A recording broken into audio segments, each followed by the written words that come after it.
네, 안녕하세요, 여러분. 자, 추정환입니다. 자, 박경선 팀, 저희들 일반 영어 2005년이죠. 2025년 일반 영어 그 시험 대비 일단 합격 설명회를 하려고 합니다. 자, 그래서 이제 일반 영어 2025년 대비 설명회, 그리고 합격 전략까지, 그리고 앞으로 수업에 대한 어떤 진행 방향, 이런 거에 대해서 말씀을 드리고자 합니다. 자, 그리고 여기에 앞서서 저희들 그 기출문제 해설은 혹시 들어보셨나요? 자, 그래서 저희들 에어클래스에서는 이제 제 과목을 이제 수강하시면 2024년 기출문제죠. 자, 그래서 사실은 이제 올해 11월에 봤던 건데, 거기에 대한 어떤 해설은 이제 올려놨고요. 해설 강의, 그러니까 자세한 해설 강의 올려놨으니까 좀 참고하시고 참고하시고, 그 다음에 이제 저희들 자체 이제 모범 답안까지, 그렇게 해서 합격 설명의 자료까지 카페에 다 올라갔고, 그 다음에 이제 거기에 대한 설명까지 이제 에어클래스에서 강의 촬영을 했으니까 그걸 참고해 주시면 되겠습니다. 자, 그래서 올해 문제가 어땠는지, 자, 선생님들마다 의견이 좀 분분할 것 같고요. 그 다음에 이제 뭐 어렵다, 쉽다 이렇게 말씀 뭐 딱 획일적으로 드리기에는 너무 힘들어요. 그러니까 개개인마다 또 가진 능력이나 또 실력이나 그거에 따라서 어려웠던 분도 계시고 또 할 만한 분도 계셨고, 그렇다고 쉽게 느끼지는 못했던 시험 같습니다. 그렇지만 하여튼 이 일반 영어가 하다 보면은 전반적인 어떤 제너럴한 의미이기 때문에 선생님들께서 이제 그 대할 때, 그러니까 일반 영어를 공부하고 대할 때 좀 막연한 느낌이거든요. 항상 제가 이제 말씀드리는 거거든요.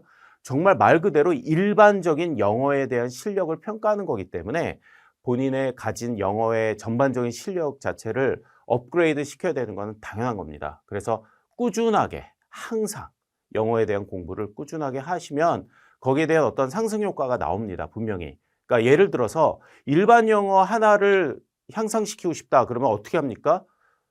여러 가지 공부 방법이 있겠죠. 그래서 어휘를 인제 습득한다든지, 어휘가 약하신 분들은 어휘를 한다든지, 독해 능력을 향상시키기 위해서 전반적인 공부를 하실 텐데 포괄적으로 하시는 게 제일 좋아요. 그래서 전체적으로 혹시 공부하다가 좀 지루하면요, 뭐 테드라든지 여러 가지 인제 매체가 있잖아요, 유튜브도. 그래서 영어에 대한 매체에 노출시키면서 본인이 거기에 대한 공부를 하셔도 좋고, 시사적인 어떤 공부, 시사 영어 공부도 더 도움이 됩니다. 그렇게 해서 종합적인 어떤 영어 공부를 하시면서 일반 영어에 대한 실전적인 기출, 또 실전적인 기출에 근거한 실전적인 문제를 또 풀어나가는 거, 이거와 같이 병행하시면은 도움이 상당히 되시리라 보고요. 자, 그러면 일단은 2024년도 일반 영어 문제를 분석하는 거를 좀 시간을 가져볼게요. 자, 첫 번째 분야에서는요, 세 문제 출제됐죠. 그렇죠? 그 전년도 문제도 세 문제 출제됐고요. 네. 그래서 인제 거의 세 문제 기조로 가지 않을까, 그렇게 조심스럽게 예상을 합니다. 그렇지만 이건 모를 일이죠. 누구도 몰라. 며느리도 몰라. 세 문제가 갑자기 네 문제, 다섯 문제가 될 수도 있죠.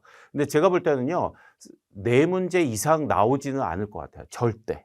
그래서 세 문제 기조로 거의 가지 않을까, 앞으로도 그렇게 예상을 좀 하고 있습니다. 그래서 요번에 인제 출제됐던 분야는요, 관광과 문화와의 관계, 네, 거기에 나왔고, 그다음에 생물의 신호 전달과 그 의미 자체, 그래서 receiver나 인제 sender의 어떤 의미가 있고, 거기에 대한 어떤 deceiving 하는 거 있었잖아요. 그래서 좀 전략이 있었고. 이게 좀 제가 인제 문제를 보다 보니까 전년도, 그러니까 전년도에 나왔던 그 문어의 그 먹물, 그쵸? 그래서 위장 전술, 그거하고 약간 내용이 살짝 인제 비슷한 내용이 좀 연결되지 않았나, 이런 생각을 좀 해 봤습니다. 그리고 요약 문제에선 디지털 사진과 아날로그의 사진과의 차이점, 그래서 디지털 representation이 어떤 식으로 차이가 있다, 어떤 식으로 차이를 아날로그와 차이가 있다라는 내용인데, 그렇게 어렵진 않았죠.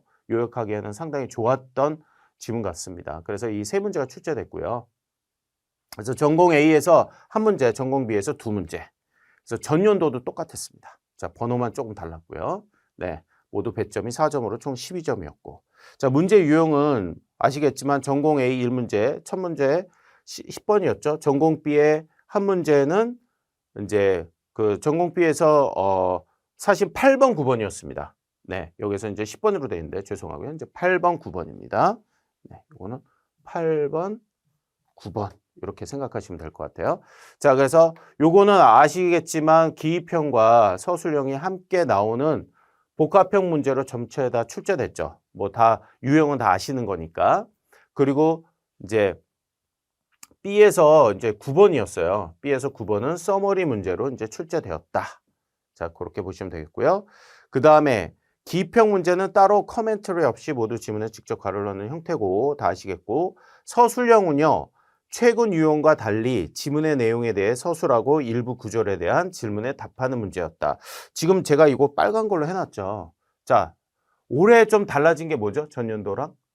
그러니까 원래는 서술형에서 밑줄을 쳐놓고 그 밑줄에 대한 의미를 서술을 하라라는 문제들이 나왔었잖아요. 계속해서. 그런데 올해는요. 어떻게 나왔죠? 뭐 예전에도 나왔던 기출 유형인데 올해는 A형의 그 10번 문제는 그쵸? 그 내용에 대해서 물어보는 문제였죠. 그 다음에 B형에서 8번 문제, 그 다음에 그 문제에 대한 거는 밑줄 친 거에 대한 의문문이었어요. 그러니까 의문문에 대한 답을 써봐라 라는 거를 줬고요. 그 다음에 또 특이한 점은 뭐죠? 예전에 이제 그 특이한 점은 하나가 있는데 그 요약 문제에서 그러니까 5단어를 연속해서 쓰지 말라고 5 consecutive words 쓰지 말라고 했는데 요번에는 4단어로 줄였어요. 그러니까 4단어 연속해서 쓰지 말 것. 자, 이것이 시사하는 것이 좀 있습니다. 그게 뭘까요? 바로 자기의 영어로 패러프레이징하고 그 다음에 본인의 영어로 제대로 이제 구사를 해볼 수 있는 능력을 본다는 겁니다. 그 대신 이제 반복되는 거를 주로 피하라는 거죠. 중복을 피하고. 근데 하다 보면 뭐 표현을 쓰다 보면 막 4단어 5단어를 그대로 쓰다 보니까 이제 본문에 나왔던 그거 연속해서 쓰는 경우도 없지 않아 있거든요. 그래서 그런 거 조심하셔야 되고요. 그런 건 이제 수업에서 제가 계속 주지해서 되게 강조하는 부분이기도 합니다. 자, 그래서 요 부분 서술형이 유형이 좀 달랐다. 올해는 그거가 포인트였습니다. 자, 문제 의도는 뭐 전년도 제 해설하고 좀 비슷하지만 네. 그래서 쭉 보시면 글을 제대로 이해하는 거 알아야 되고 그 다음에 자신만의 표현으로 서술하게끔 결과 겹치지 않게 영작 실력을 가늠하고 그 다음에 서머리 문제 역시 각 문단의 주요 내용 파악하고 주어진 가이드라인에 따라서 그 내용을 간략하게 요약할 수 있는 글쓰기다. 이거 일반적인 진술.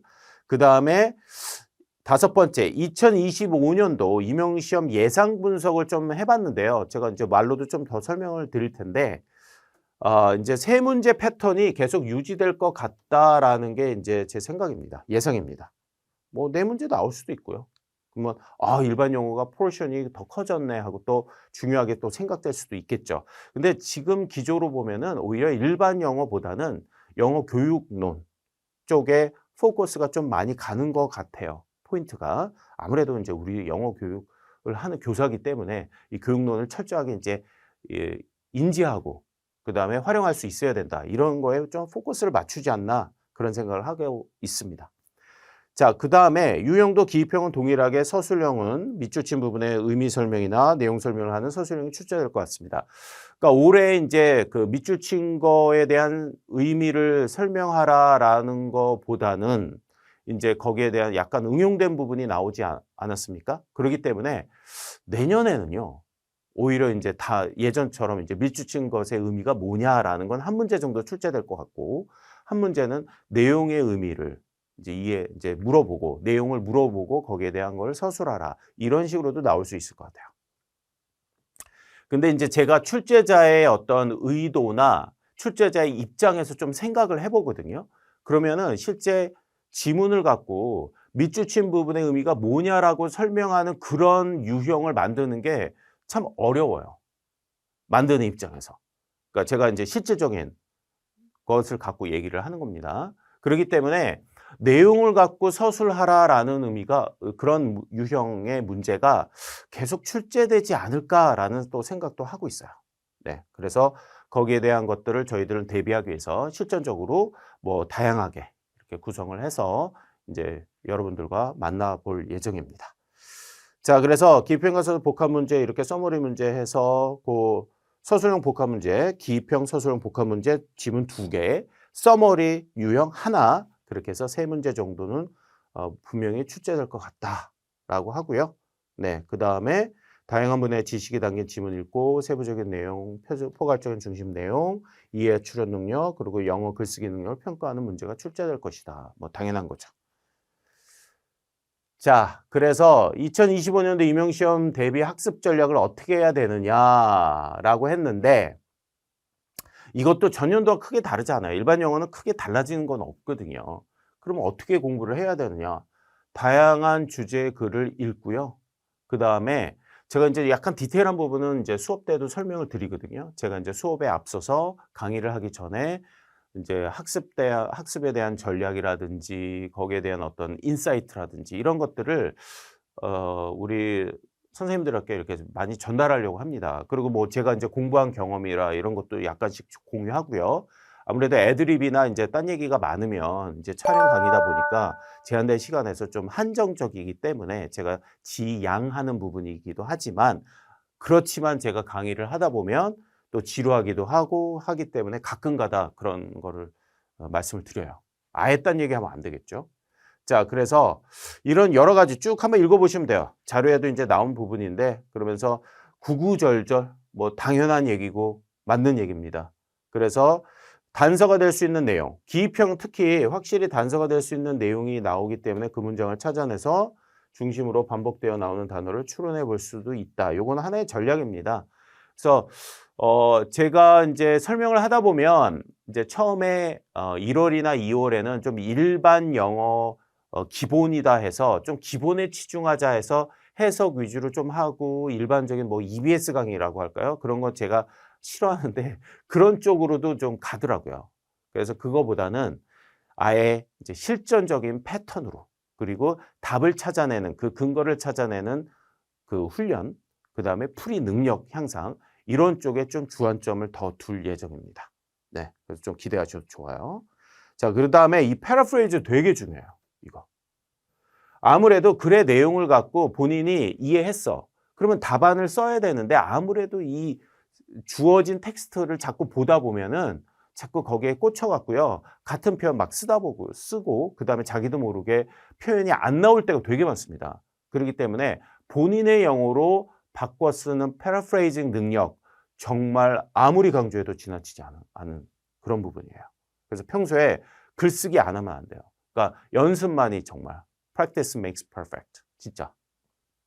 그런 의미로 생각해야 돼요. practice만이 정말 대안이 되는 거예요. 그래서 본인이 글을 읽고 이해했어. 머리로 인지하는 것과 본인이 아웃풋으로 나오는 거는 약간 달라요. 메커니즘이. 그렇기 때문에 내가 이해했어. 그럼 말로 해봐. 전체적인 내용이 뭐죠? 영어로 한번 해보세요. 요약해서. 안 나오죠. 거의. 잘 안 나옵니다. 그렇죠? 경험 많으실 거예요. 그렇기 때문에 본인이 말로 하던 글로 하던 그런 것들을 반드시 아웃풋 훈련을 하셔야 된다는 거예요. 아시겠죠? 네. 그 다음에 특히 서머리 많이 해보세요. 서머리. 이 서머리는 어려운 훈련이에요. 서머리가 제대로 됐는지도 자기도 모르잖아. 그렇죠? 그렇지만 해야 돼요. 어떻게든. 보통 서머리가 분량이 있잖아요. 제가 이제 또 수업 때도 서머리 하는 어떤 기본적인 정석이 있어. 서머리의 정석. 뭐 이제 그 유수의 언어학자들이나 이런 전문가들이 내세우는 그런 거를 말씀을 또 드릴 텐데 서머리는 보통 전체 분량의 한 20에서 30% 정도까지만 그 정도 분량을 하라고 권장을 하고 있습니다. 어찌됐든 간에 하셔야 돼요. 일단 just do it. Nike spirit. 오케이? 네. 그래서 본인이 학습하는 지문을 한두 개 골라서 전체 내용의 요약문을 작성해보는 연습을 꾸준히 하셔야 된다는 거. 이거는 수업 때도 제가 누누이 강조하는 부분이기도 합니다. 아시겠죠? 자, 그래서 이런 실력을 기르기 위해서 자, 우리가 어떻게 해야 됩니까? 그래서 박경선 팀의 일형 수업은요. 1, 2월 기본 수업부터 뭐 기본 이론이라고 맨날 어느 팀이나 뭐 기본 이론, 심화 이론 있잖아요. 일반 영어가 무슨 이론이 있어요. 솔직히 말씀드리면 이론보다는요. 본인이 맞춰서 본인 일반적인 영어에 대한 독해 능력을 키우는 건데 물론 독해적인 기법적인 훈련은 조금 있습니다. 근데 그 기법이 딱 정해져 있다? 이렇게 해야 된다? 딱 정한 건 없어요. 사실은. 근데 그걸 갖고 뭐 기법이 있다 없다 해 갖고 뭐 차근차근 해야 된다 뭐 어쩌고저쩌고 하잖아요. 사실 그런 메커니즘 좀 있지만 인제 실제 임용 문제를 해결하는 어떤 그런 기준에 보면은 실전적인 걸 바탕으로 해서 본인이 그 답을 찾아내는 어떤 훈련에서 뭔가 부족한 게 보여. 그리고 내가 글을 이해하는 데 있어서 뭐가 부족하고 왜 기입형이 틀리고 왜 이 단어를 못 찾을까 이런 것들을 잘 생각해 보셔야 돼요. 그래서 글의 흐름, 맥락 그리고 이런 훈련들은 아무래도 독해 능력이 좀 많이 부족하다고 생각되는 선생님들께서 좀 그쪽으로 생각을 하실 텐데 일단 전체적인 메인 아이디어 파악을 하는 거 글의 주제 글의 핵심 이런 것들을 파악하는 건 기본이고요. 그다음에 기입형에서 요구하는 그 단어를 찾아낼 때 여기에서 글의 흐름상 여기에서는 어떤 내용이 들어가야 되고 어떤 단어가 들어가야 되는 게 맞겠다 하면 그 단어를 유심하게 인제 찾는 거잖아요.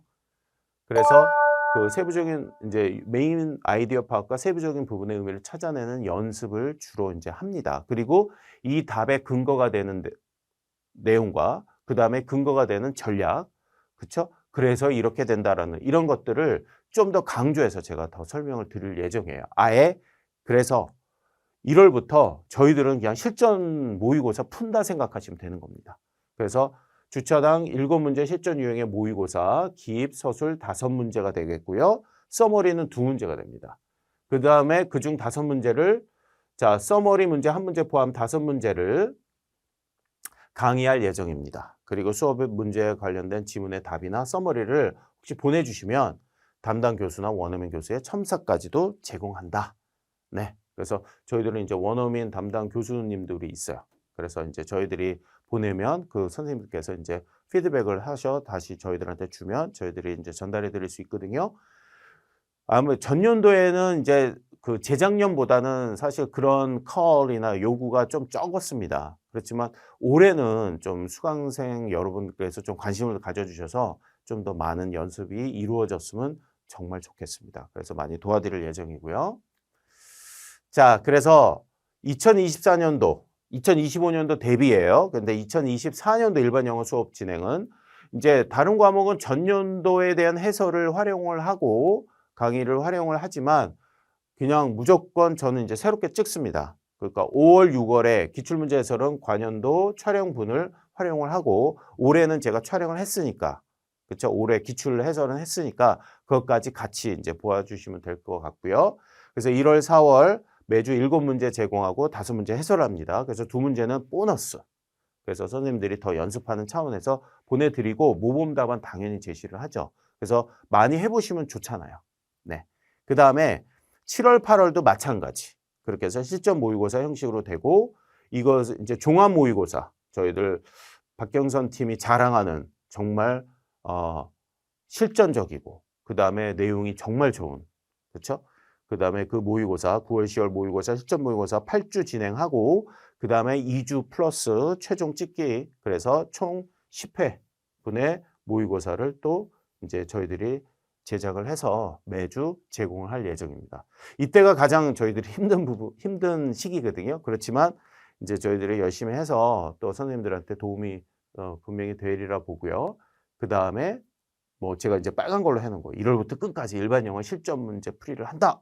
그래서 답의 근거가 되는 내용과 풀이법을 이번에 정말 자세하게 좀 설명을 해서 실전에 가깝게 선생님들이 접근할 수 있도록 초수 선생님들도 마찬가지 그렇게 하는 겁니다. 그러니까 문제풀이 임용에 대한 일반 영어 계속해서 연습을 끝까지 견지해 나갈 수 있도록 그렇게 해서 제가 많이 돕고 그다음에 조력자 역할을 담당할 겁니다. 그래서 많은 관심 보내주시기 바라고요. 그다음에 궁금하신 거는 언제든지 저희 박경선 팀 아시죠? 거기 카페에다가 뭐 이제 질문 올려주시고 건의사항도 좋고요. 그렇게 해주시면 정말 좋을 것 같습니다. 그래서 2024년도죠. 새해에는 이제 좀 많은 분들이 관심을 가져주시면 너무 감사할 것 같습니다. 그래서 저희들 힘내서 박경선 팀 계속 이제 진행해 나갈 예정입니다. 자, 되셨죠? 자, 그래서 저는 여기까지 이제 2025년 합격 대비 전략 뭐 거창하지는 않지만 짧고 간결하게 말씀드렸고 일반 영어 계속 꾸준하게 공부하는 것이 가장 큰 해결책이 될 겁니다. 그리고 여러분한테 도움이 될 수 있는 그런 저희들 강의가 될 수 있도록 저 또한 최선을 다해서 노력하도록 하겠습니다. 자, 감사합니다. 그러면 저 1월부터 이제 저하고 함께 같이 공부하실 거죠? 네. 그래서 저는 다음 주부터 이제 촬영을 이제 진행을 합니다. 그래서 이제 계속 만나 뵀으면 좋겠습니다. 자, 그래서 여기까지 들어주셔서 감사합니다. 네.